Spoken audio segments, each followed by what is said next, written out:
What's up, guys? How's it going? We got a big, big, big announcement today. Something that I guess you would say, I'm kind of passionate about. That I like a little bit. I at least like to talk about it at the very least. And for some reason, you guys like to listen to me talk about it. But we have an update from Alex about Hedron and Icosa and the new, I guess, features that he has been building for this system.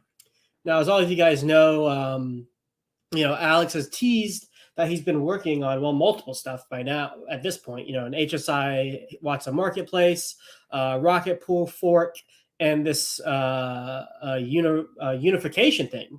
And the thing that he's announced today is what he says the first, let's see, the first the first phase of his unification protocol for Icosa Hedron. And this is actually the thing I've been most excited about. You know what I should have done? I should have pulled up some of his previous tweets, and I'll see if I can find them while I'm talking. But he in the community, what's been going on is like one thing that's been going on in the community since the Pulse chain went live. Since Pulse chain went live, is this division amongst eHex versus pHex. Are we on Ethereum? Are we on Pulse chain? Where are we at? What's going on? And it's created somewhat of a division amongst the community. Some people really passionate about completely leaving Ethereum, and other people, wanting to both chains to survive and thrive. Well, I personally fall into the camp of the latter. And it seems that Alex also falls into that camp. Based on what he said in the Telegram, he thinks it's important that the chains are unified and are synergistic together rather than letting one die off and having only one survive and or only one doing really, really well. And so in an attempt, I guess, well, let me not speak for Alex, but what appears to be an attempt to push his perspective on how the ecosystem should move forward, he is planning on upgrading his, I guess, expansion pack of Hex, his ecosystem. He is updating it to better reflect a unification narrative rather than a divergent narrative. And I'll get into this a little bit later, but the fact that Alex has done this with these protocols, Hedron and Icosa, and the way in which they're synergistic with Hex, in my opinion, also pushes Hex inherently towards a unified front rather than one being more or less valuable than the other. Now, one second. It might take me a little bit more time to unpack that. This is just kind of some of my initial thoughts on what's going on, and I'm going to spend some time probably making some slides and making a bigger presentation on all of this. But what I wanted to do today was just get my initial thoughts out. We just got this a couple hours ago. I was literally on the way to school. I'm helping TA the pre-clinic endo class, and I got the notification on my on Telegram on my phone, and I was like, "Oh shit, I need to be doing this right now, not going to school." But I wanted to get something out today, the day of, mostly to document my own thoughts about what's going on, just my very initial thoughts, so I have them to refer back to as time goes on and we get more definitive information. And then also for you guys, I know I got a couple of messages and some tweets about like, hey, I like to see Sloth explain this stuff or whatever. So for those of you that want to hear my opinion on it, here it is. So what I'm going to do is going to be a fairly quick stream. I'm just going to pull up the message on Telegram. I'm going to read it out loud and give my initial thoughts. But first, let's go into the chat and let's see what's going on. Kaiza, hey, welcome, buddy. Good to see you. Thanks for that recent clip, man. Doing the Hedron move math. Everyone seems to like that. That seems to be everyone's favorite part of my website. Yeah, you're first. Congratulations. All right. Dip Slayer, what's up, man? Good to see you, buddy. Nick, Koru the Viking, Godfather. Hey, Red Squirrel in the house. Oi, oi, what's up, buddy? Crypto Compassion. Yeah, I'm gonna have to redo all my flowcharts. Fortunately, Tetra's not out, so I didn't do a bunch of work, and then have to redo it all once this new contract launches. I guess yeah. Now that I think about it, if Tetra launches, I probably should hold off on making all my Hedron and Icosa strategies. Excuse me, until this launches. Yeah, sloth by name, but I am very punctual, sir, or at least I try to be. Let me see if I can get this camera to focus. Let's see, hey guys. No. Okay, whatever. Marcelo MJ, what's up, buddy? SMO Spider, hey, good to see you. Hope you're doing well. All right, Crypto Wonder Podcast, Hexmall. I know Hexmall is all tweaked out right now. What's up, McKinsey? Blue Bum. Let's see, who else? Dartana 8911. What's your emergency? The emergency is thought to make some money. Actually, let's see what the chart's been doing upon this news. I bet we got some nice green candles. Let's see. Oh.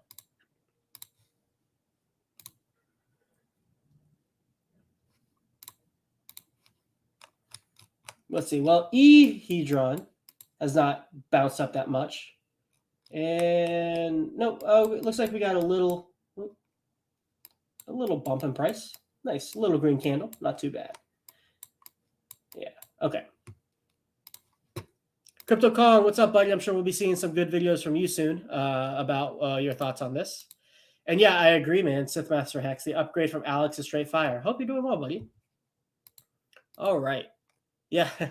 Por qué no los dos? Por qué no los dos? What's up, Corey? How you doing, buddy? Good to see you, man. All right, let's see. Yep, surprise stream, Paul. All right, Black Label X-Pack. Good to see you, buddy. I hope you're doing well. All right, let's jump in, guys. Let's jump in. Let me pull it up. All right, here we go. Okay, so this is the official announcement from the Hedron Telegram. I have the official Telegram link in the description below. So if you want to read this yourself, go ahead and check that out. And I'm just going to walk through this piece by piece and give my thoughts on it. Okay, so it's time I share, and this is from Alex. It's time I share phase one of what I'm working on, the future of Icosa and Hedron. We've been thrust into a world where we are now spread amongst two chains. In an effort to innovate, interoperability between these two chains is, in my opinion, a must. My previous post about the HSI marketplace was but a snippet of the reality. This is more or less a relaunch of Icosa and Hedron as one protocol named Icosa Hedron. The core of this new multi-contract protocol is extremely similar to the previous two. However, numerous alterations and improvements have been made to facilitate multi-chain interoperability. This is not an airdrop. If you have liquid Icosa or Hedron tokens, you will have to trade them into upgrade. If you have Icosa, Hedron, or What's a Stakes, you can upgrade them to the new version and keep any existing yield. If you have HSIs, you can upgrade them to the new version and keep any existing yield. Okay, so this is the very first important point of the new protocol, is that we are getting new contract addresses. So the coins that we have now, they are no longer going to be supported by at least Alex's front end. Of course, they're still going to exist because they're immutable contracts, immutable coin on the blockchain, but they're no longer going to be used as the main Hedron or Icosa tokens. We're migrating over to a new contract, and what you'll be able to do is upgrade your liquid tokens or your stakes into the contract v2. Okay. Yep. If you have HSIs, you can upgrade them to the new version and keep any existing yield. So it seems like so far you'll be able to migrate everything one for one from the previous separate contracts, the Hedron and Icosa contract, to the new Icosa Hedron contract. Quick TLDR, HSIs get new features. You can bid on either chain with native or bridged in tokens. You can stake with native or bridged in tokens, and you can use the marketplace with native or bridged in tokens. Hopefully testnet by Q4, we will see.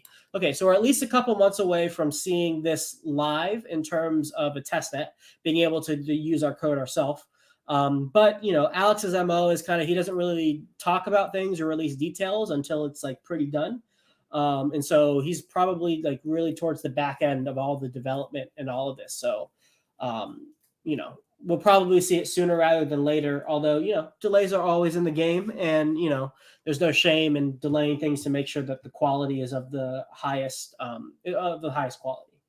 Let's see what's So this is important. So you can bid on either chain with native or bridge tokens, and you can stake with native or bridge tokens. So from what it sounds like, you can stake your Hedron on Pulse chain, and you can stake your Hedron on Ethereum. So if you bridge the asset over, you can stake them on each of the blockchains, and it's the same as if you are staking them on the native chain. So it's one unified staking contract that exists on both chains, where both assets on the chains are supported as their native asset and as the bridged asset. 1 second.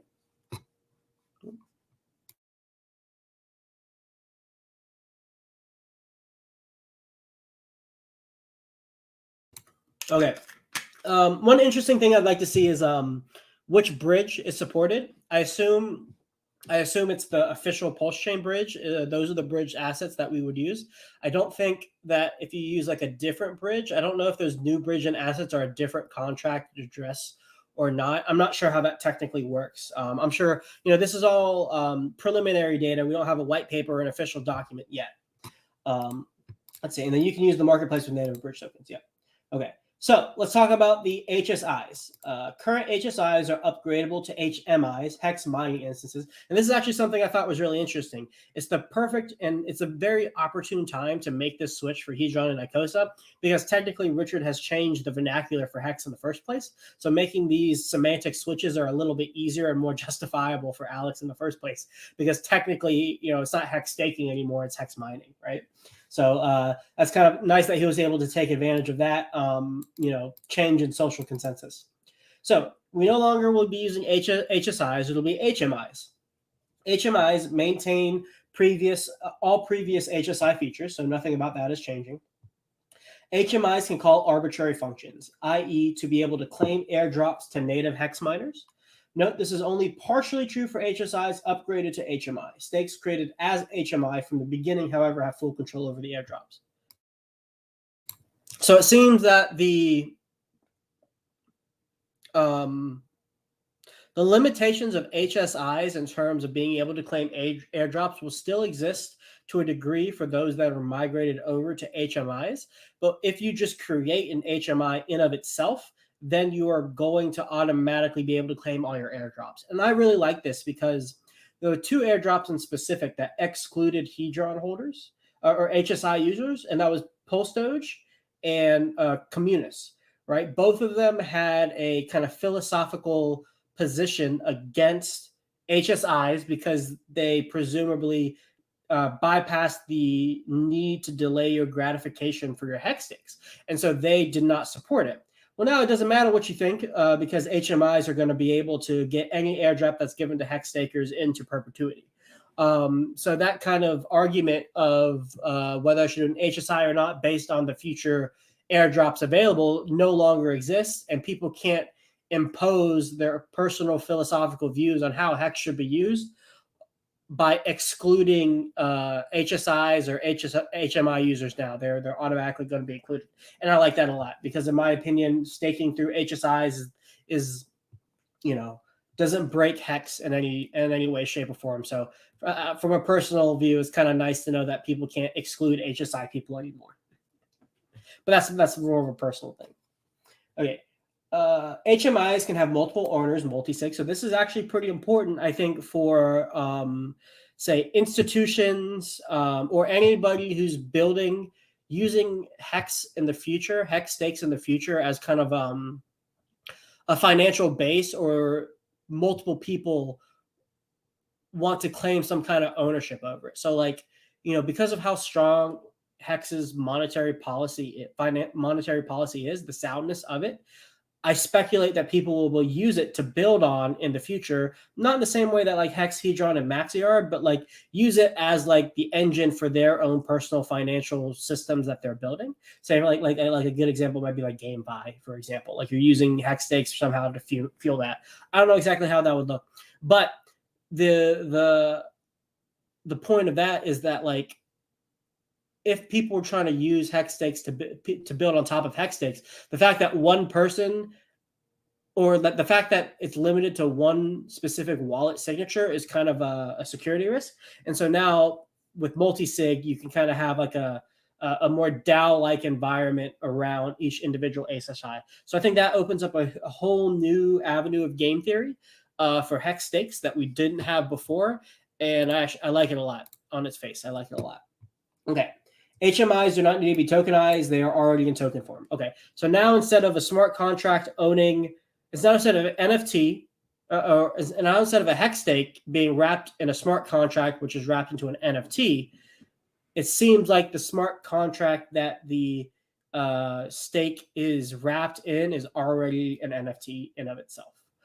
So that gets rid of problems like Poly had, where there was this mix-up between HSIs not being tokenized but still able to be transferred confusion. So it cuts out that kind of, I guess, redundancy. Maybe it makes it more efficient. I think that's probably the better way of putting it. So yeah, that's nice. That's a little efficiency boost. Nothing too crazy from a game theory perspective. Probably more important for the developers building on top of it.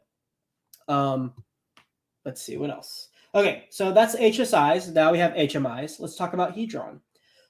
Batch mint support. Hedron can be minted against multiple stakes in one transaction. For wallets with many stakes, you may exceed the gas chain limit. This function can be broken down into smaller batches instead of one batch of 100, two batches of 50, etc.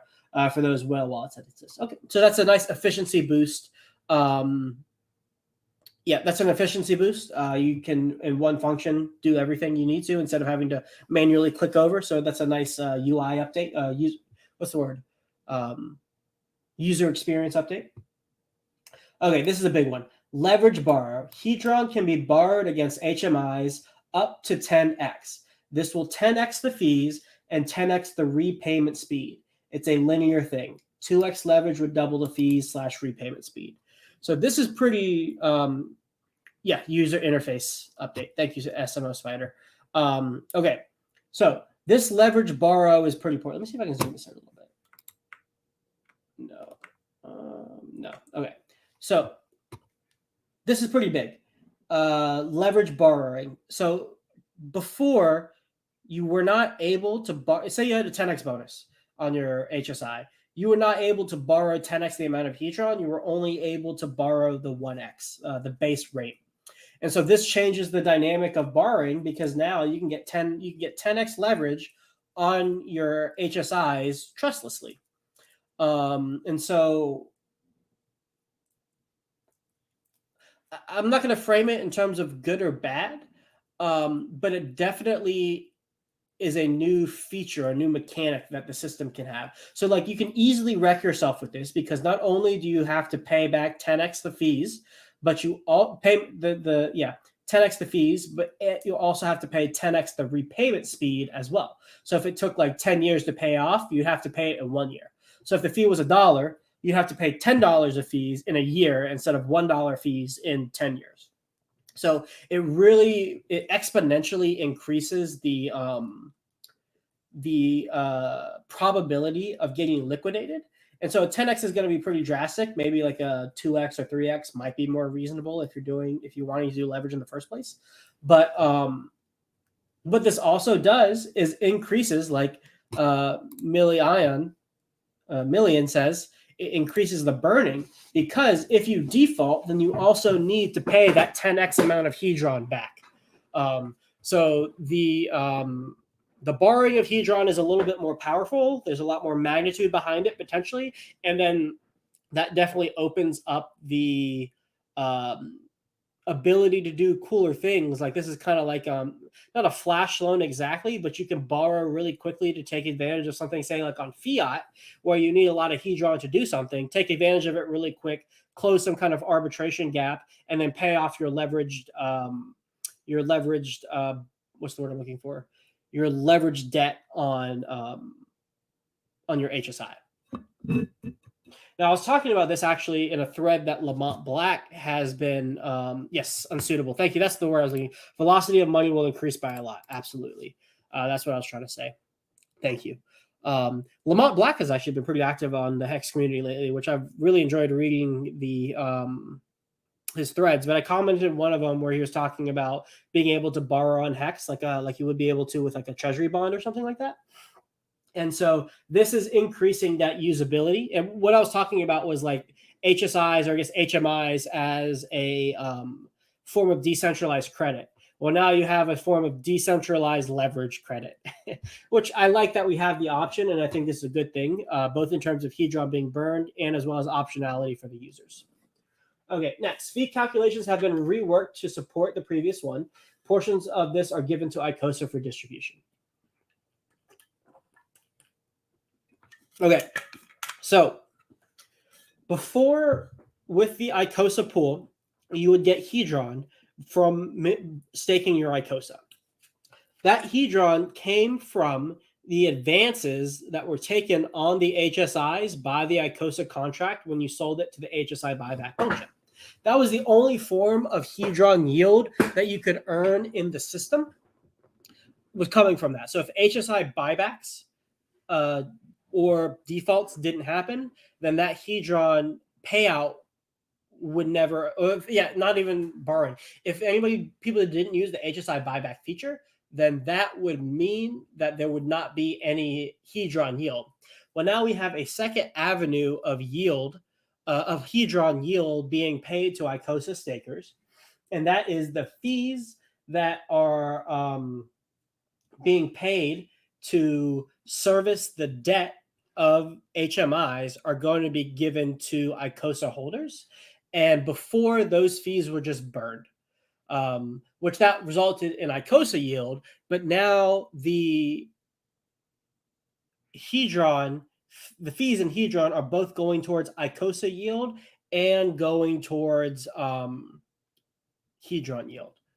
And you'll see this as a theme throughout this document as well. Okay, so borrowing will have a proper amortization fee schedule, fees up front. So the way in which fees are being paid are about to be changed.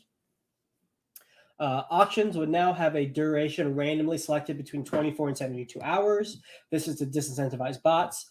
Auction time extension will be randomly selected 5 and 15 minutes. This is to disincentivize bots. And then when starting an auction, you will set the starting bid higher if you wish. No need to bid after starting to do this. So we're getting some upgrades to the mechanics of the auction house. Basically ways to make sure that bots don't have like a specific advantage, or to mitigate against the use of bots in these auctions. And so, when an auction starts, it may be 24 or 72 hours before it goes live, or before it ends, and then 5 to 15 minutes after a previous bid, and it's random. And then when starting an auction, you can set the starting bid higher if you wish. So that's good. That's just kind of a nice user interface upgrade, user upgrade. Because instead, say you could only bid 1,000 Hedron, but you really wanted to bid a million, instead of bidding 1,000 and then having to run another gas fee, another transaction, and pay another gas fee to do the higher one, you can just go straight to the one you want. So that'll make things a little bit more efficient. Bidding in an auction occurs a 0.369% fee for each bid placed. This is to disincentivize micro bidding. This fee is given to Icosa for distribution. So yeah, that means that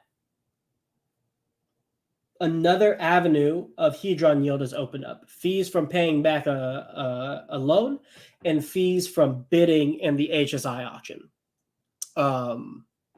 So yeah, more Hedron for the Icosa staking pool is being bolstered up a bit in terms of its Hedron yield, which is really going to increase its value proposition, because part of the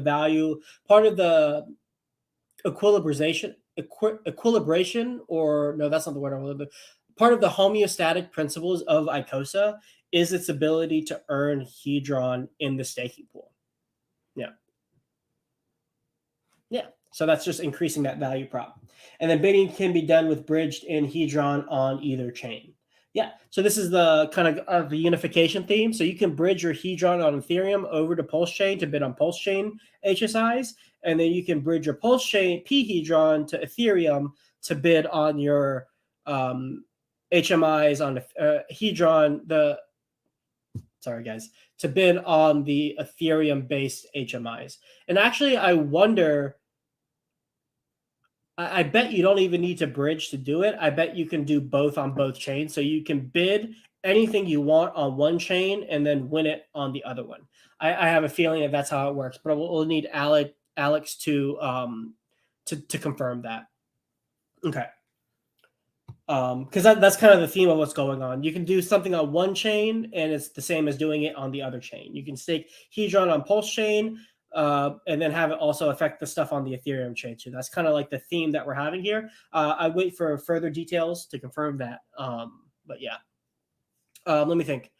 Oh, I should have given this disclaimer first. I don't know anything extra than what's been going on here and the questions that Alex has publicly answered in the Telegram chats.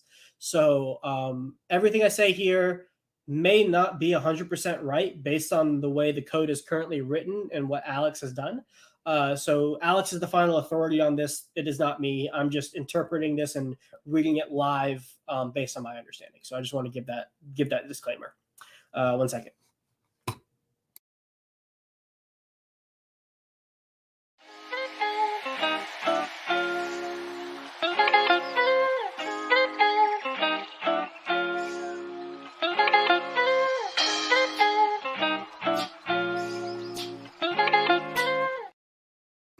Sorry, just need a little bit of water there. Okay. Yeah. So I should have said that at the beginning. I'm sorry about that. But yeah, I'm just a user, community member, just like you guys, reading this and interpreting it live. Everything subject to change, and nothing I say has any kind of authority at all. Let's keep going. All right. Icosa. Okay. So staking is now called mining. Cool. League bonuses have been fixed with sliding scale to ensure the bonus exceeds compounding. Users can have multiple miners in one single wallet address. Okay, so we got the semantic change that Hex has done. League bonuses have been fixed with a sliding scale to ensure the bonus exceeds compounding. So this is like a pseudo T-share kind of thing where we have like we make sure that people who are staying, the people who are getting, I guess first this means volume bonuses are back. I assume that's what this means, which is great. And then also, this is ensuring that the bonus that you're getting outweighs you ending a stake and recompounding your yield. So this is kind of like a pseudo T-share mechanic where it makes sure that as the T-share rate goes up, it's ensuring longer pays better so that you're not compounding your yield and getting more than the person who's delayed their gratification for longer. So instead of compounding, it behooves you to get a bigger stake for longer so that you get a bigger bonus at the end. And this should appease some of the people who are upset that the volume bonuses, the bug that nullified volume bonuses. So it looks like we're getting that back. And this is dynamic, it seems like as well. A sliding scale to ensure bonuses exceed compound. Yeah. Okay. Users can have multiple miners in one single wallet address. Okay, so the whole conversation about should I do multiple wallets, a single wallet, etc., is gone away. You can have as many stakes as you want in a single wallet. The only reason you would now change that is for security purposes. So you don't have all like you don't want all your Hex stakes in one wallet. You don't want all your Hedron and Icosa stakes in one wallet either. So like the idea, which this is good because it makes I would say it makes compounding easier because you can have multiple wallets multiple stakes in a single wallet now. But as we just saw, compounding no longer gives you an advantage over long-term stakes. Now you still might want to compound because to get the liquidity that comes with shorter stakes. That's definitely a possibility.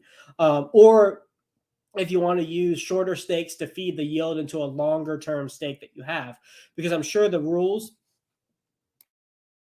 excuse me, I'm sure the news. Wait, well, okay, I got lost there. I'm sure the fact that when you add new coins to your stake, restarts the timer. I'm sure that's still true, and so there is still game theory around having short and long stakes, so that you can feed yield from short stakes into long stakes, so that extra yield, so that you can make your yield productive, which Red Squirrel. There's a nice little Tetris script right there I could build. But the whole idea of having to build multiple wallets and use your time to manage all of this is not really there anymore. You can do it all within one wallet, which I'm really happy about. So you can utilize all the different mechanisms of the system without needing to have all this accounting and like extra infrastructure. Or yeah, Tofu 369 sooner than you think, buddy. According to this, HMI buyback will pay more Icosa if under ceiling using Hedron borrow leverage. This provides a dynamic ceiling. Extra Icosa from the leverage will be auto locked into a mining ladder to make this less of a fundamental. Okay, that's pretty cool. And I like this a lot because one of the arguments against Icosa, or one of the skeptical points against it, is like, well, if we're under the ceiling price, like, what's the point of selling your HSI or HMI to get Icosa if you're just kind of losing value? And the typical answer to that was like, well, maybe the percentage that you discount that you're selling for is worth it because you need to exit. But now you get a little bit of boosted Icosa if it's under the ceiling price. And it's based on the borrowing leverage. And so let me give me a second. Alex had explained this. I don't want to show the chat exactly, but I'm trying to remember exactly how he said it, because I understood it in a more complicated way, but he said it in a good way. Okay, so if say Icosa is 90% under the ceiling, you get 90% extra Icosa auto staked. The way I said it was like, so the variable that determines the extra Icosa minted is based on how much unminted Hedron you have multiplied by the leverage. And so again, the easier way of saying that is if you have if Icosa is 90% off of the ceiling price, you get 90% more Icosa when you do the HSI buyback. So it kind of helps. It increases the incentivization of what's what I'm looking for. It increases the incentivization to use the HSI buyback, even if the price isn't at the ceiling price, which means the probability of there being more volume on the HSI auctions is higher, which means the entire system is just more lubricated, or the probability that the system is lubricated and higher. The mechanics better support that kind of volume. It might be that. It might be for 90% off, you should get 10x to be on par. Yeah, that's probably it. We don't have the exact way it works, but the idea is the more under the ceiling price, the more Icosa you get. And yes, like Dip Slayer says, more inflation then, right? That is correct. The thing is, it's just staked out. So it's inflation released over a longer period of time. So it doesn't more. Yeah, he's right. So Alex said, I'm at 9x, not 90%. It makes up the gap. Yep. So it separates the gap. So basically, I guess it's like you're pretty much getting the ceiling price. And correct me on this, Synergy. When you sell your HMI to the contract, you are essentially getting Icosa equal to like what you would get if it was like the ceiling price. You're getting that quote unquote value. It's just the difference between what the actual market price is and what that theoretical price is gets staked out over time. That's my understanding. Correct me if I'm wrong there. Okay. And also good to see you in the chat, buddy. I hope you're doing well. Congratulations on dropping this stuff, man. I'm incredibly happy for you, and I appreciate you giving me more stuff to talk about, man. All right. Up to 10x. Okay, cool. Oh, hey, we got a super chat. If both Hedrons are going to have equal value for the trade-in, seems like the buy is on the ETH side. No?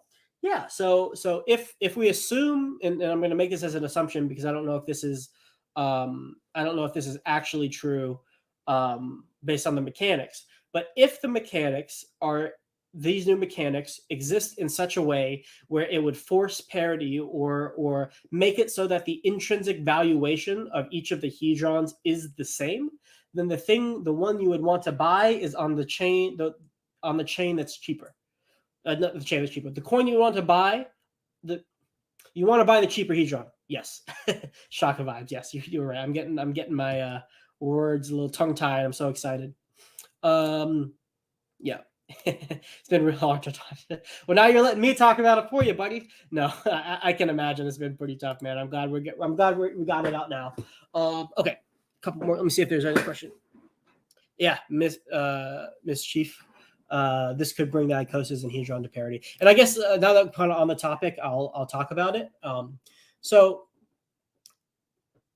at at the crypto mindset meetup, when I was talking to people, and I get this question on Twitter a lot, people were asking me the question, "What's your opinion on ehedron versus phedron?" And the answer to that was pretty easy. It was the same answer that you give for the e-hex p-hex debate, because hedron and Icosa derive their value from the hex that exists on the same chain.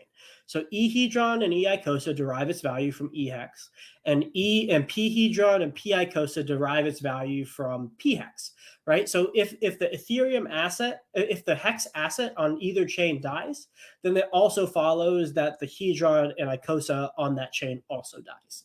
That's just inherent to the way in which the value propositions of these tokens work. However, due to the ceiling prices of these tokens and the positive feedback loop that can be created through arbing the ceiling price, and I'll just summarize this really quickly for people who may not know. If you're able to mint more Icosa from a stake that you sell to the HSI buyback, if that dollar value is greater than the amount of money that it took to make that stake, people will be buying hex off the market, staking at 5555, and then closing that arbitration gap by minting arbitrage gap by minting Icosa and selling it on the market.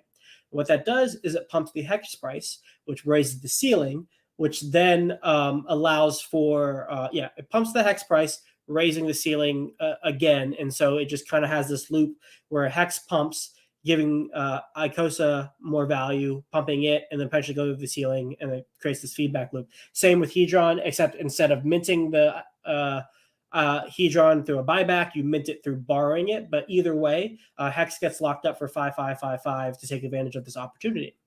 Because of this dynamic, if extra value is given directly to Hedron and Icosa, independent of whether it's ehex or phex, if value is given to these assets, that value eventually trickles up into hex as these ceiling prices are hit and exceeded. And so even if everybody in hex wants ehex to die, if for some reason if by some way Alex or anybody, it doesn't have to be Alex, this is immutable code, anybody can create anything to give anything value.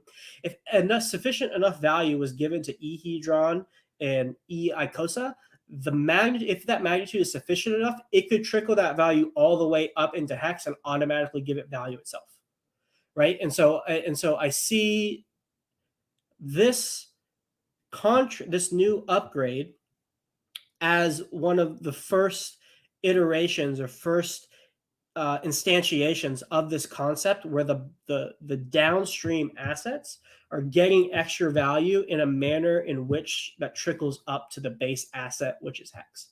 And then, of course, because it also is true that they derive their value from hex, if they confer value into hex, then that creates a feedback loop where hex also confers more value onto these assets. And that's like the main thing that most people in the the early Hedron days, that's the main thing that that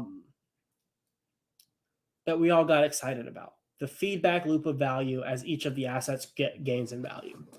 Fast Abdul with the $10 Canadians. Thank you, buddy. How does all of this affect my What's a Monkey pictures? What's a Monkey pictures? I just still see the same thing on OpenSea, brother. I bet this is probably part of the reason why we haven't gotten those images yet. Probably because of this. I wonder, Fast Abdul, when you upgrade your What's, maybe you'll get a monkey picture. Who knows? You just have to find out.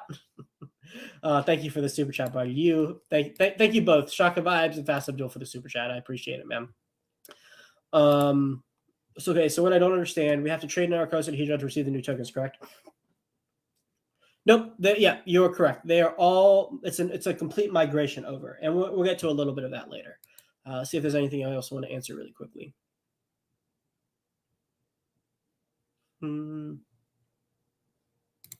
Yep. Yes, sir. That's right. What's up, Blue Bum? Good to see you, buddy. Yeah, yeah, you could still prefer Hex on Pulse. Like if you don't want to deal with Ethereum, don't deal with Ethereum. Like it's super cool. Like there's no problem here. Um, guys, guess what? You are in for a special surprise, and I am also in for a special surprise because we got the man himself, Alex. Oh, what's up, buddy? How's it going? I'm doing great, man. How are you doing? You know, fielding questions. Yeah, I bet your Telegram has been lit up lately, man, in these past couple hours. Yeah, yes, Yeah. but you know, it's to be expected. Yeah, yeah, I'm sure. Well, dude, I appreciate you coming on, man. It's nice to have you back. I think the last time you were on my channel was around the Icosa launch, right?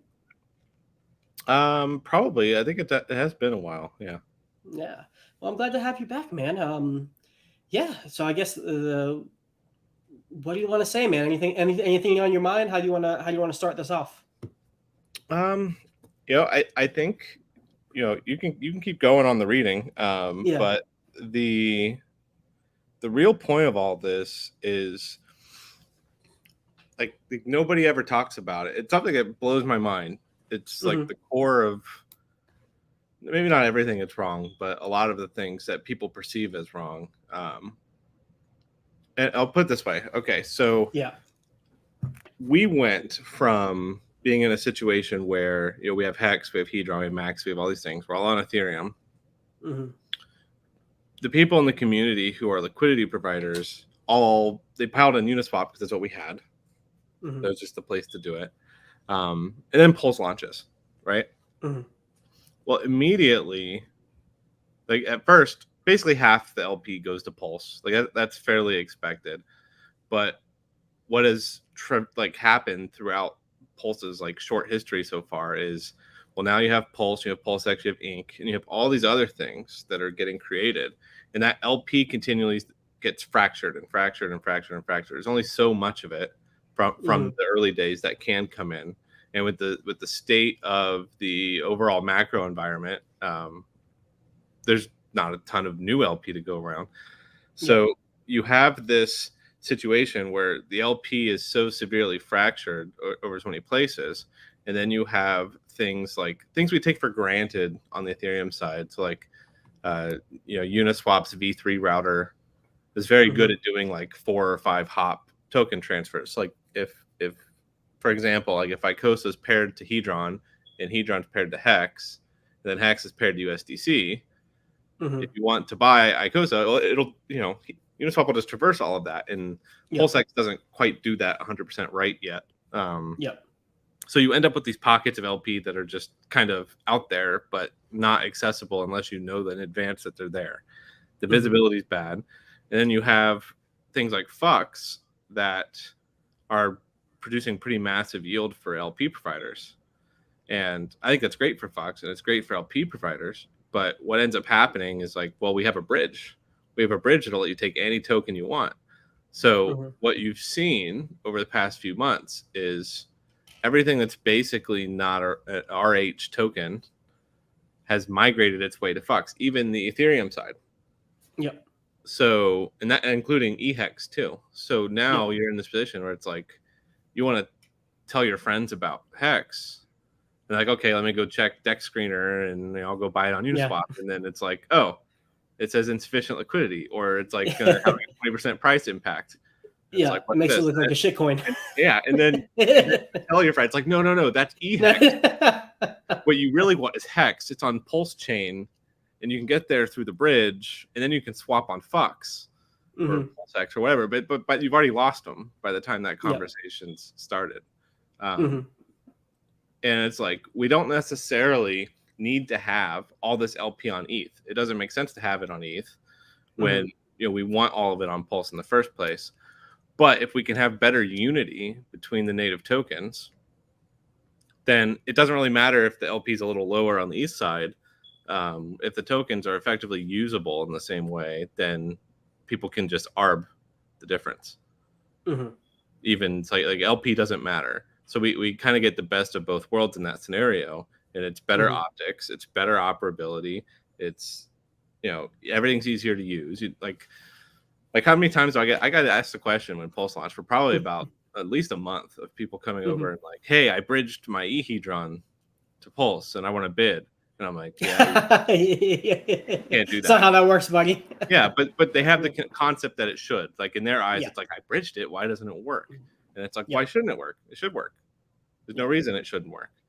Um, so there's unfortunately, like, making that gap code wise is fairly complicated, and there's Mhm. a lot of new edge cases to consider. So I've been kind of silently perfecting Working through this in that. the background for most of Yeah. 2023. Um, Mhm. and I think launching it in this way, where it's like, hey, it's here, the code's here. If you think unification is as cool as I do, use it. Mhm. If you don't use it, and it'll just fade into obscurity, and we'll keep using the old ones. Yep.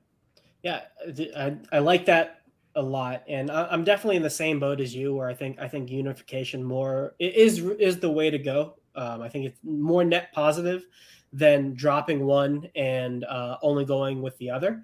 Mhm. And then that's not to say like the dropping ehex or dropping the Ethereum side and going to Pulse chain doesn't have its merits. I just think like the net benefit, it's net positive to have both do well than to have one die and one succeed Well, overall. I think it would But be fine.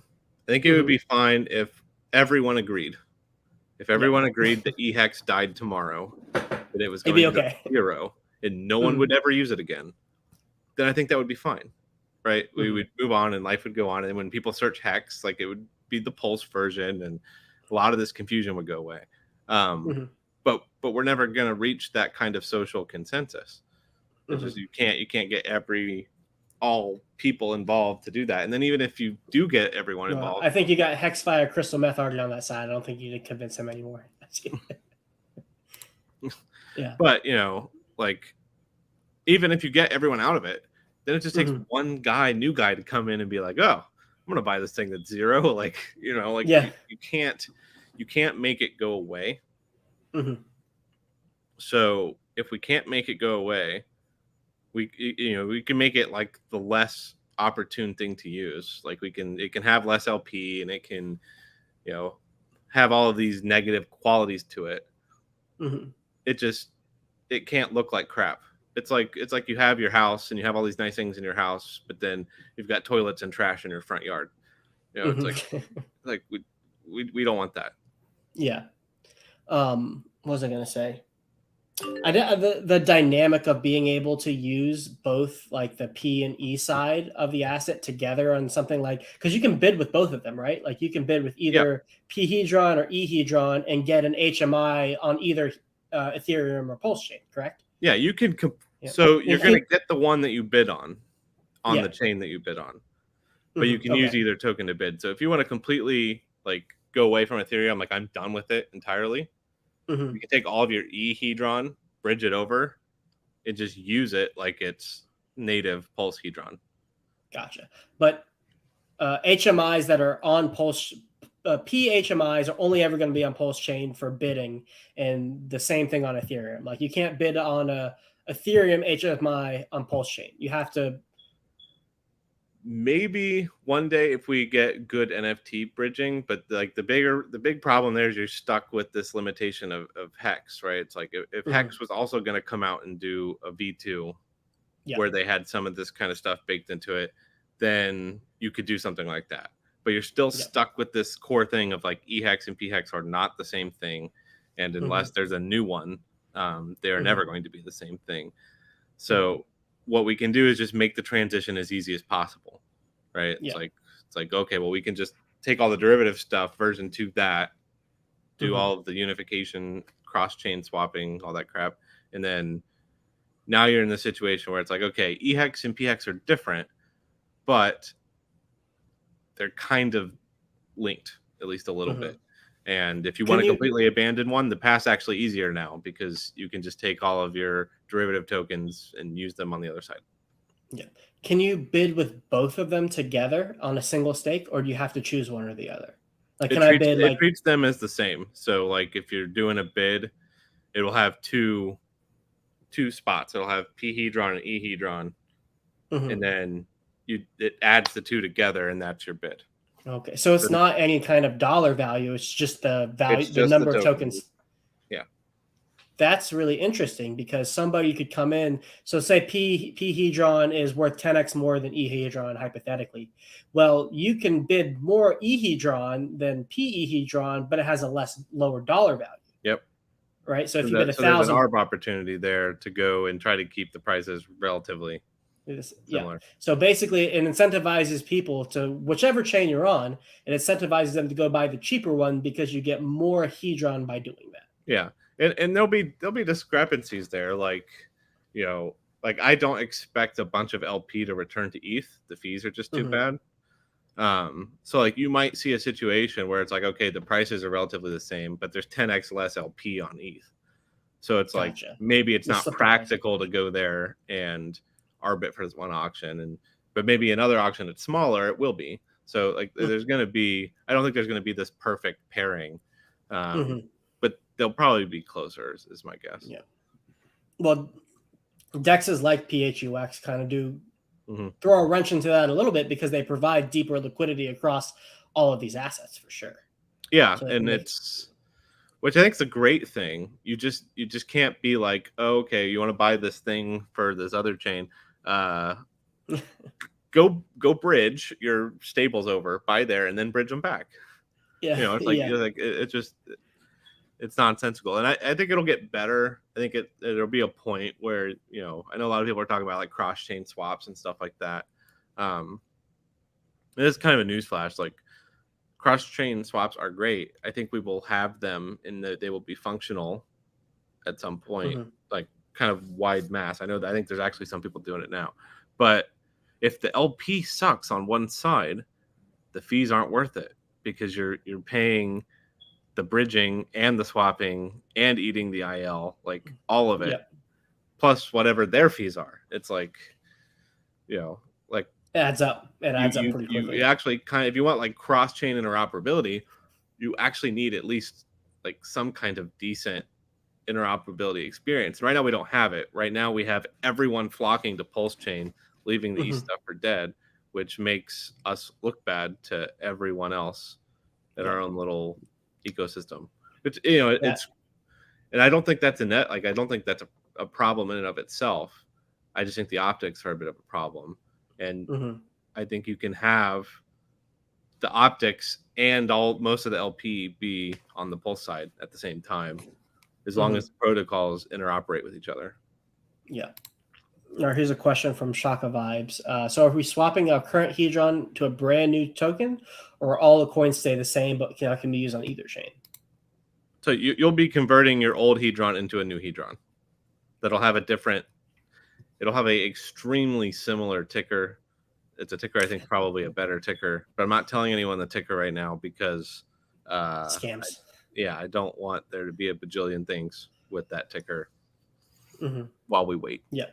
Yeah. So, and this was a question I asked you in the telegrams, but it's completely new contracts, and the tokens we have now will be worthless once the ability to migrate them over ends. Well, not Well, worthless, but like they it won't be might be, it supported. might not. Yeah, I mean, Yeah. because like all of you guys could see all this stuff in testnet, right? And then you could Yeah. all make the decision, okay, this is stupid. I'm not going to do I'm this getting, thing that Alex yeah. built. And then nothing happens. So it's Mm-hmm. entirely up to what social consensus is. You Yeah. either, How does the oh, how good. does the migration of the HSIs that are currently in the auctions work? So they'll have to get bought out. Okay, so So whatever's like, in there is going to be in there yeah, forever. Yeah, I figured. yeah. So you'll have to Because buy them and then you can migrate them. So like there'll be yeah, use case at least for a while. to have it. Yeah. Yeah. But I actually looked at it yesterday. It's starting to, the volume is really starting to dry up on the HSI auction. So it probably shouldn't take too long for all of them to get cycled through and then migrated over. If it's within it should be within the time frame if we're doing if you're potentially doing test at Q4 and then probably some time to test it before the actual main net, I assume in Sure. Yeah. And like the old 2024. contracts will still work. Like the interface will still be Yeah. there. Like we're not getting rid of it. If people still want to use it, you can still totally use So, it. yeah. It's entirely up to you what you want to do. But if you trade in liquid tokens, and also like just keep in mind all of this can change at any point. Mhm. seeing how people react to it and what people's thoughts are helps me kind of understand other people's feelings. So maybe there are changes that happen. But for the liquid tokens, when you trade them in, like they get locked in a contract. They're gone. Okay. They're gone from you, and they're gone from everybody. They're effectively burnt, but not really burnt. And that's so that the price of the old asset doesn't just like die to nothing immediately. You want some time for like LPs to be able to move to the new one, some flexibility there. So that conversion won't be like you'll have to give that up. But if you have a stake or like a Watsa or something, you can you just get a copy essentially on those. Gotcha. Okay. And no, you cannot take your stake, get the new version, and then end your old stake, and then migrate to liquid. Okay. The contract will not let you do that. And I think I asked a question like that too. It's like, can you mint on the old contracts, migrate over, and then remint on the new contract? And you said so that there's a go ahead. The new contract will just not let you mint for a while. So like during this migration phase, so like minting Hedron against the hex stake will just be disabled on the new contract until until the time limit run up. So you can't do that whole like double dip, so to speak. Yeah. Before there's a question from Blue Bum I want to get to, but before that, this is what I wanted to ask you. What's like the tech behind the HMI thing because the way the HSIs work is like a smart contract that holds the hex stake, and then like you can have an NFT hold that smart contract. How's the tech change from that to the HMIs? So it's exactly the same. We go ahead and automatically link the NFT when you create it, so you don't have to deal with tokenize, detokenize. Originally, I didn't do that because it technically costs a tiny fraction more gas to do the tokenize at the same time. But between that point and now, like we saw gas prices do insane things. And then to the point to where it's like, oh, just the cost of the transaction actually makes this worse of a deal. But also there's reasons now people want to tokenize and detokenize more than normal. So if we just completely get rid of that entirely, they're just already NFTs. It's simpler. You don't have to think about it. On the flip side of it also, it's kind of the same thing. Like the HMI is still a contract that holds a native hex stake. If you do the HSI migration, it will be a smart contract that holds an HSI, which is also a smart contract that holds a hex stake. But it's very similar. It's just got some new stuff in it. There's been some Solidity updates that make and like opens up on updates that make doing like multi-sig a lot easier than they used to be. They used to be kind of like you might be taking a risk if you do this. Now it's we've seen Uniswap do that too. Is we used to have to approve our LP positions, and now we can just sign a message. And so you can do that for multi-sig now.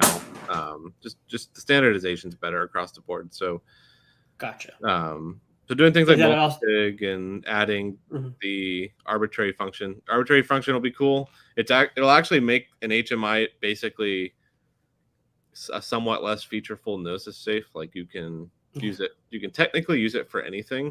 I'm not going to make an interface for it, but if you want to, like, you can figure it out. Yeah, you could figure it out, and you could use it for anything you want, technically. So that's pretty cool. And so that kind of gets around the security issues that were problematic for HSIs being able to claim airdrops.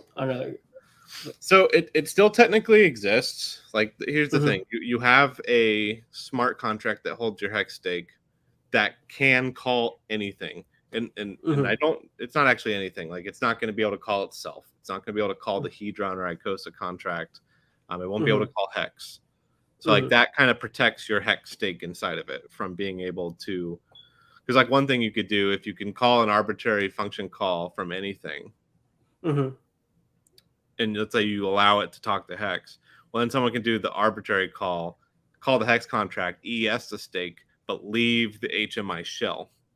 Oh, gotcha. It just gives that access. It basically giving your keys to your stake to anybody because anybody can call that function. So like there's some. It's like it won't be able to let you arbitrarily talk to hex. It won't let you arbitrarily talk to Hedron or Icosa or any of that stuff. And by having those blocks, it makes it a little bit more safe. Mm-hmm. But the flip side of it is like now if someone comes up with a hex airdrop or whatever and they don't target HSIs, you know, you can take care of that Mm-hmm. and do that. So, but theoretically, like say somebody builds, I don't know, a game where these HMIs can interact with their smart contracts, then like I could like pull up the information of your HMIs and call the functions if I wanted to, or you Only still the have to owner have the can call the keys. function. Yeah, Well, you could do that with okay, HSIs now. There's no reason you couldn't gotcha. do that. Yeah, like Okay. you could airdrop the HSIs now. It's just people didn't. You know, Mm-hmm. that's like okay, well, if you're not going to play the game, then I'm just going to make sure that everyone Get else can. around it. Yeah. Force you to play the game. You're not Yeah. excluding me. All right, here's the question from Blue Bum. He said, "Can you explain the dynamic ceiling?" And that's actually something that I haven't thought through quite yet, so I'm interested in that answer as well. Yeah. So the dynamic ceiling is basically so you have the ceiling price of Icosa, and then you have the gap, and then where it actually is, right? Mm-hmm. That gap can be represented in extra Icosa tokens. It's up to 10x. Like it technically caps at 10x. But whatever that gap is, if you do the HMI buyback, it will give you that gap in extra tokens. The Mm-hmm. caveat is that they are FaceTime. The caveat is that they are getting pre-staked.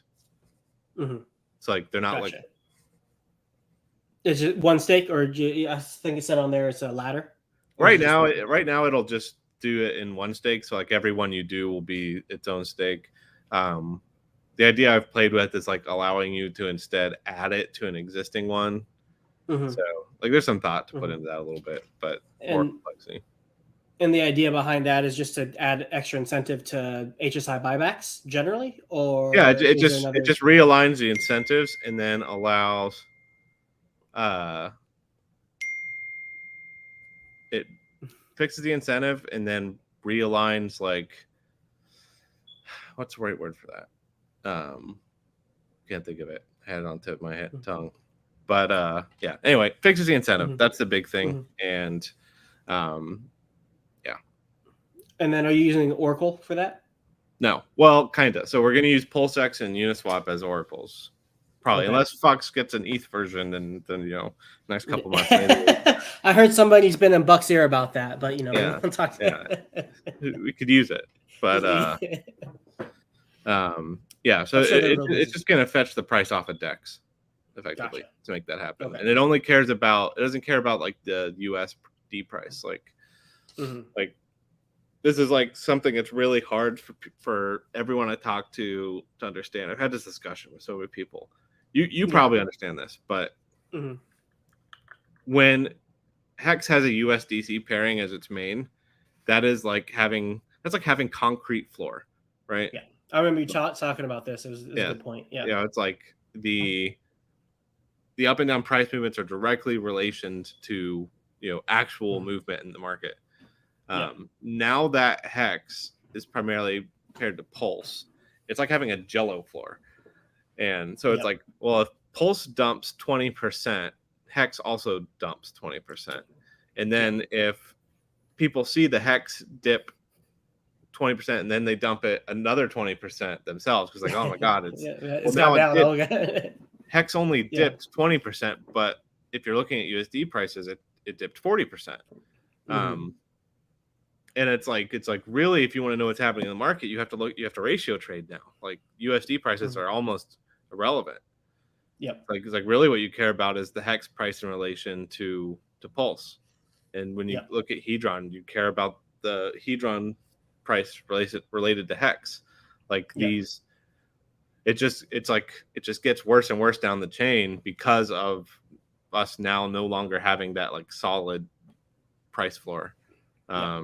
That to But it works everything the can other be. way too, right? It works. It It does. works to the upside. It works. That's like the benefit, right? Yeah. It's like if Pulse goes 20%, Hex will take a free 20%, and then Yeah.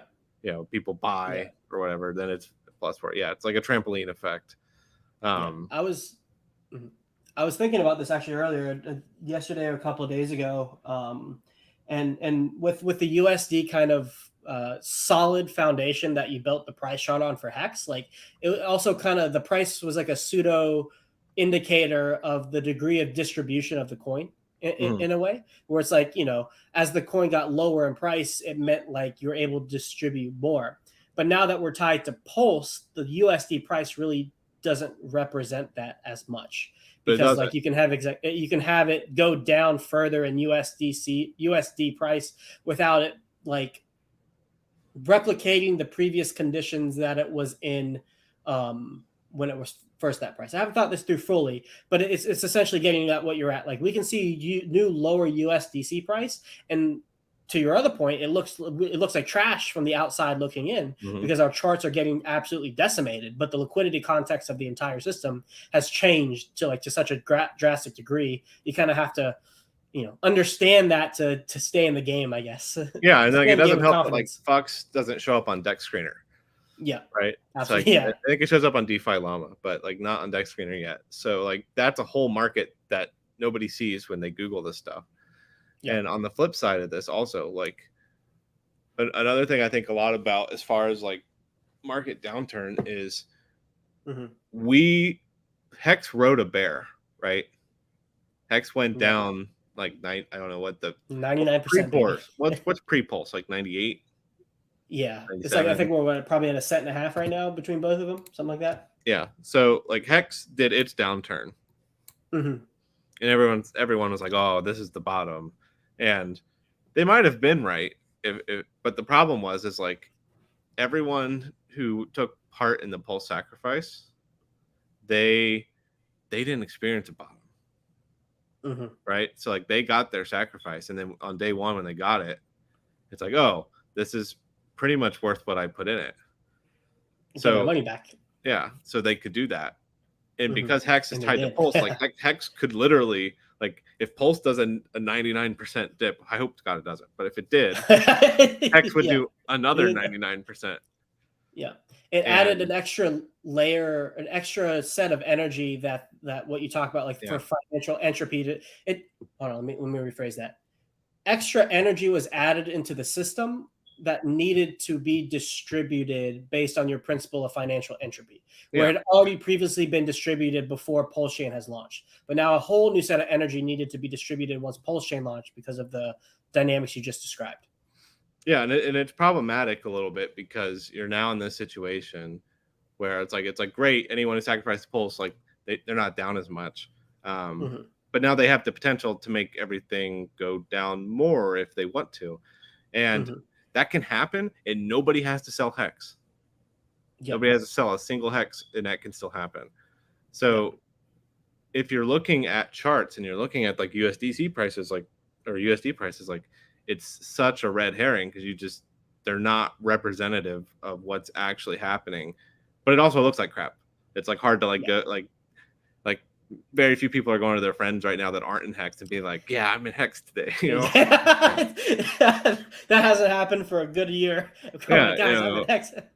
and like there's not a lot of yeah, it's really just it's unfortunately just optics, Hmm. and I think we should fix the optics, and I think this is a way you can fix the optics. Hmm. Um, because most people who look at this stuff like they just cursory glance a chart and they're like, yeah, and they get out. Or they don't Yeah. even care. They don't even give it a second chance. Hmm. Um, and you know, and throw FUD and bad news and all that stuff on top of that, just further making the Makes it problem worse. worse. Yeah. So, you know, I think if this is a situation where we want to be, you know, I think we have a very decentralized community. I think we have a very vocal and passionate community. And it wouldn't surprise me if we have a bigger community than the vast majority of crypto projects out there. Hmm. Um, and if we want to have better optics, like these are the kinds of things we should do because we can do Yeah. them, and they're it basically just fixes that particular optic. It doesn't it's not really a positive or a negative. It's a positive in terms of functionality, um, but you can maintain an optic without having it drag you down, Yeah. and that's This kind of the brings, goal. yeah, this brings up a good point from Double Down on 11. Is what's the upside to this and it's pretty much I'll answer it first, and then I'll get like to hear your opinion. But my like everything we just talked about for the past like 5-6 minutes was like all kind of like doom and gloom. Like this is why price is basically going to zero, or at least really really close to it. But like the flip side to that, I think, is hidden in the comment that you said that Hex survived a bear, right? Like all of this stuff is bad optics, bad marketing, bad for our wallets. Like it's a lot of bad. But the fundamental nature of Hex, Hedron, Icosa, all of this stuff is decentralized, immutable, smart contracts on the blockchain, is that it will survive no matter how bad you beat it up. And really, for market cycles, all you have to do in a lot of ways is survive. And then the core community that's sticking around, people like you, Alex, who are building, everybody in the chat, like all 200 people in the midst of this horrible bear market, SEC FUD, et cetera, et cetera. These 200 people are watching this hyper niche add-on to a hyper niche protocol and a hyper niche part of crypto as a whole, right? Like the foundation of what we have is incredibly strong despite everything. And the exact thing that has brought us down, this jello/trampoline effect, is, I believe, going to work in the opposite direction with an incredible amount of force because of everything that we've survived through, and the I guess you could say diamonds in the rough that have been exposed through the shedding of the fat of the system.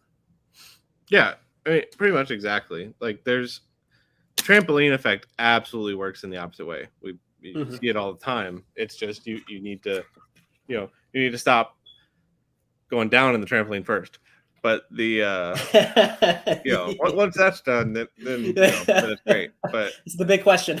yeah, the big thing for me with it is like I see, I care a lot about the community, and I spend a lot of time and a lot of telegrams, a lot of times on Telegram. Like I spend a lot of time on Twitter too, but I'm not as deeply invested in the various sub archetypes of communities we have on Twitter.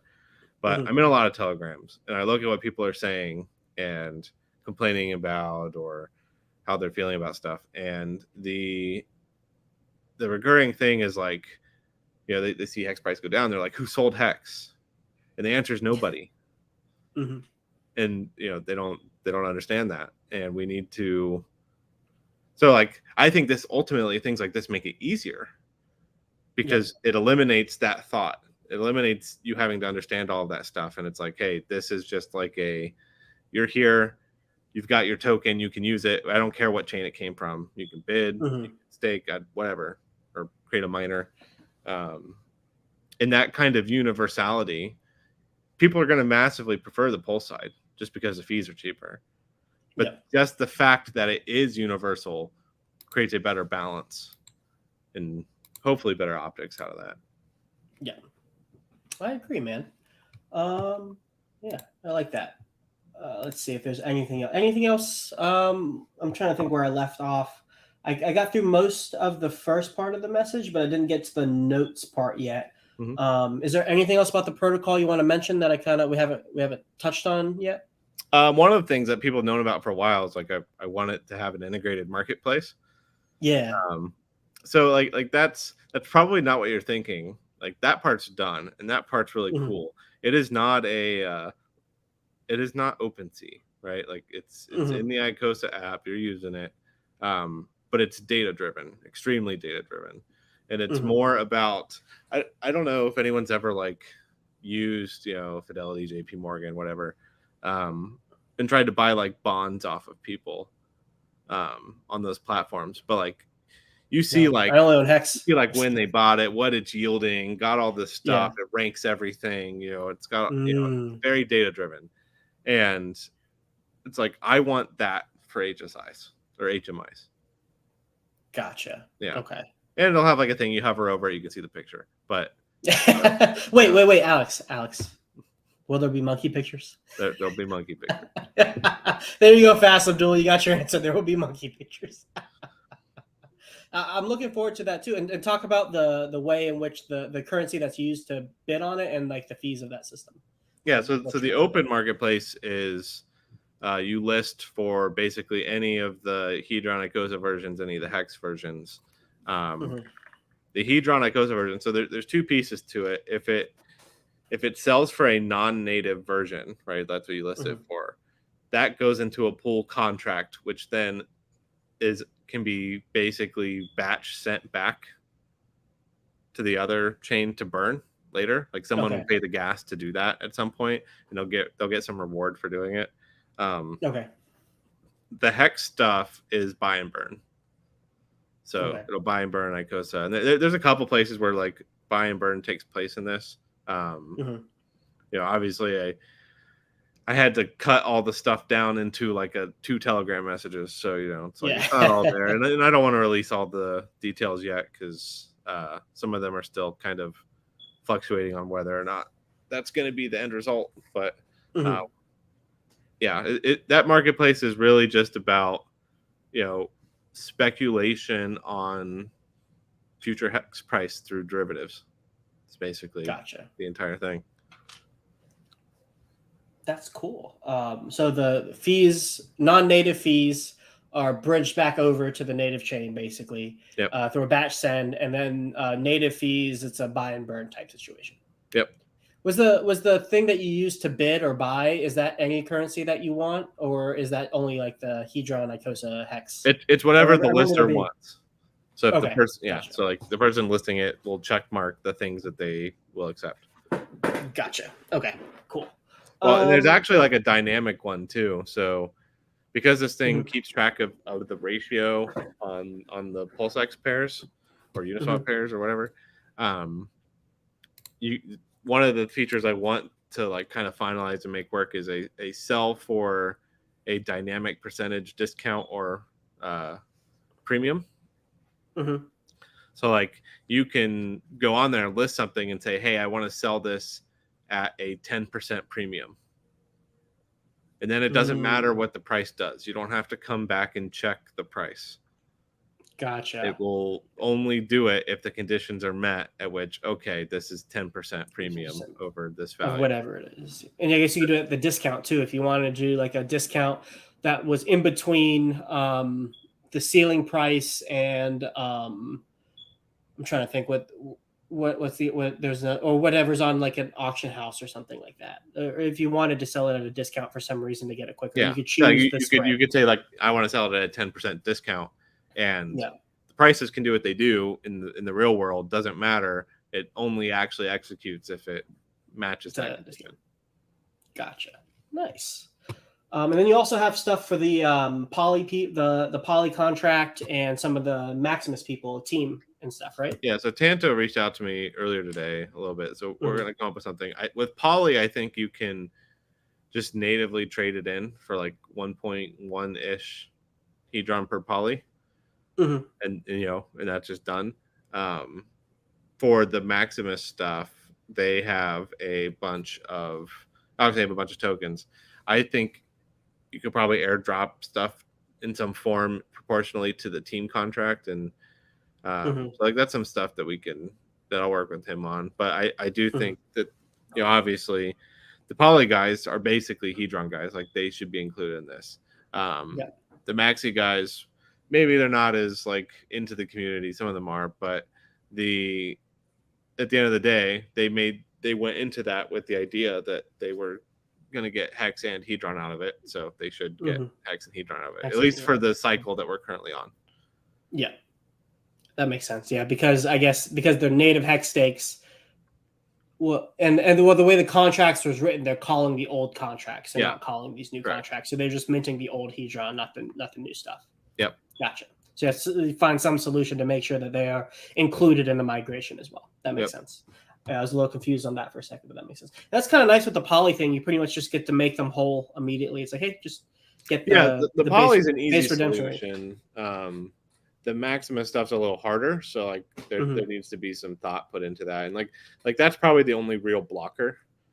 Yeah, Um, is that one? So like that's kind of gotcha. like I know how you can make them whole right now. It's like how you do it for the entire length of the Maximus stake. That's a little Yeah, harder. Yeah. yeah, yeah. All right, that's exciting, man. Yeah, how you feel that you kind of got this first teaser out for the whole system, for this new Well, system I think ability? what's important here is like this is on paper and all the stuff that I'm describing complicated. Hmm. Um, I think what people don't fully understand yet is it's actually going to be way easier once you're Hmm. actually using it. because most of Mhm. the stuff is kind of transparent. Like you're kind of like, oh, I'm doing this one thing, which is really 5 things, but to you, it's one thing. Yeah. And the contract won't care which bridge version you have. You just bridge it over and use it. Like Mhm. the actual usability of these things will increase massively, and it'll Mhm. actually be a simpler system at the Mhm. end of the day, even if it's under whatever its user interface is. It's much more complex. Mhm. And I think that's the important thing to try to do. Gotcha. Oh yeah, here's the other question I wanted to ask you, and it's about how does the accounting work and the minting work for the Hedron and Icosa stakes? Now that you get to stake either asset on either chain, are the stake points like combined, and it's just like a big pool of payouts to both, or are they separate stakes on each chain that you can just So use both for? so each chain has its own pool. Okay. It's like you have the Hedron pool and the Icosa pool. You have Hmm. both of those pools on both chains. Gotcha. But if you go to like the Hedron pool, right, you can create a native Hedron stake because you can have multiples. So Hmm. you can create a native Hedron stake and you can create a bridged Hedron stake.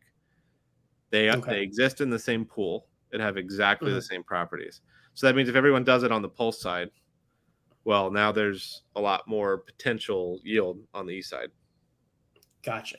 So I can stake either the Ethereum or Pulse chain asset in the Pulse chain pools, and then Mhm. earn the rewards that are happening through the burning of Hedron, etc., on Pulse chain, Yeah. and then or for the Pulse stakes and P Hedron, or I could take either asset, bring it over to Ethereum, and but only earning the rewards that are based on the mechanics on the Ethereum side. Yeah. So you pick the chain you want the yield You know on. what? The token you have Gotcha. doesn't matter. Gotcha. Okay. And like you said, that creates kind of an equilibrium or a homeostatic dynamic where people will, if too many people go to one side, it incentivizes the other side, and etc. Hmm. So the market finds like its Yep. natural balance based on activity, price, etc., etc. Correct. Gotcha. So and so the um oh wait, where was I going with that? And so each of them, you have like just one set of stake points of points on each chain, and then both tokens contribute to that one set of points. Correct. Yep. Okay, cool. Um, there's one more thing about that. I'm blanking. Volume bonuses are back, right? Like we have that again. Yep. That's Yep. entirely redone, and then so it makes sure compounding is it's not going to be better in compounding. So there's two things that change in this. One is so like let's say you have the choice to Mm-hmm. make 180-day stake and compound or a 360-day stake. The Mm-hmm. volume bonus is set up so that the 360-day stake is better across the board, Gotcha. right? Mm-hmm. It doesn't mean that if you let your 360-day stake go, 700 days, that's better than a compounding at 360 days again, Gotcha. right? Okay. So it might, which could or could not be the case. That depends on the hex share rate. Like Mm-hmm. there's some flexibility there. But the big thing also that it does is if you want to recompound at the end, there is now a restake button that lets you do that, and you don't have to take agency of the coins.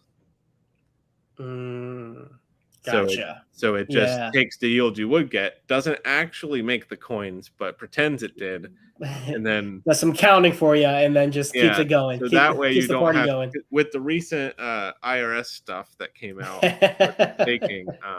Yeah. Yeah. So now you're not going to have to take agency of the coins to do that until you Hmm. actually want to take agency of the coins. But it resets it as if you took agency, correct? It resets all those other parameters, Yeah, all it does is take like your yield and shove it back in your like principal, and without then minting it. without Yeah, minting it. and you can't do that until the stake's over, Yeah, correct? Just like until you it get has the. to pass the minimum serve to do that. Gotcha, dude.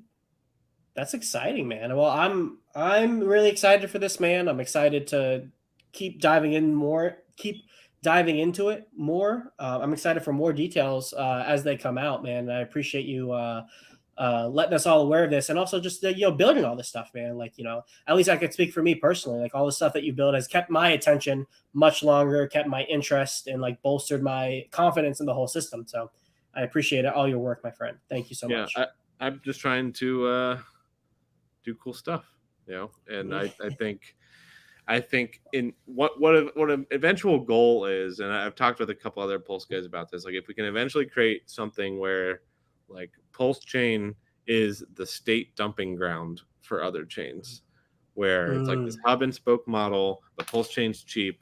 Like, you want to build this cool thing on Ethereum? Great, go build it. But you can put all your state on Pulse chain, right? It's cheap there, and then you don't have to worry about your S loads, don't have to worry about all that stuff quite as much. And we are just in this situation where it's like the prop position is too good. It's a reverse layer 2. it's instead of validating the consensus on Ethereum, you do it on Pulse chain and then use Ethereum as the L2. Is that did I hear you correctly? Yeah, pretty much. Yeah. That's pretty funny. That's a different kind of vampire attack. I know Eric Wall gives a lot of criticisms. Why don't you just make a Pulse chain L2 on top of Ethereum? It's like, no, we're making Ethereum an L2 for us. I like that a lot. That's pretty funny. All right, man. Well, actually, I do have to head out. This has been an incredible stream. Thank you for your time and coming on and talking to the people, talking with me. Any last words you want to give before we sign out? Yeah, not really. I think I pretty much covered everything. If you guys want to know more, go to the Telegrams. I try to answer some questions when I can. You have plenty of time. Like, I'm probably not even going to do a test net until like Q4 this year, and that's probably going to go for a couple months. There's going to be audits. Like, this group of contracts has been, just because of all the edge conditions that can happen when you're trying to kind of do two things in two different chains and have it work, are huge. So there's at least 2 audits, probably 3. It's like we have time before this happens. Don't have to change anything now today. Just watch, listen, and more details will come when they come. Yep.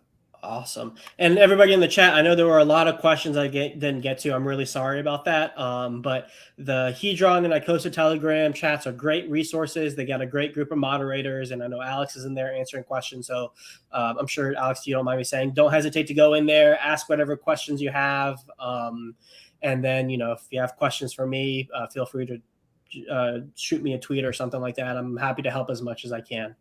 All right. I think that's it. Everybody, thank you so much for watching. I appreciate your time as always. I look forward to unraveling the new onion that we have in front of us. Alex, thank you again. And until next time. Yeah, thank you. Of course, man.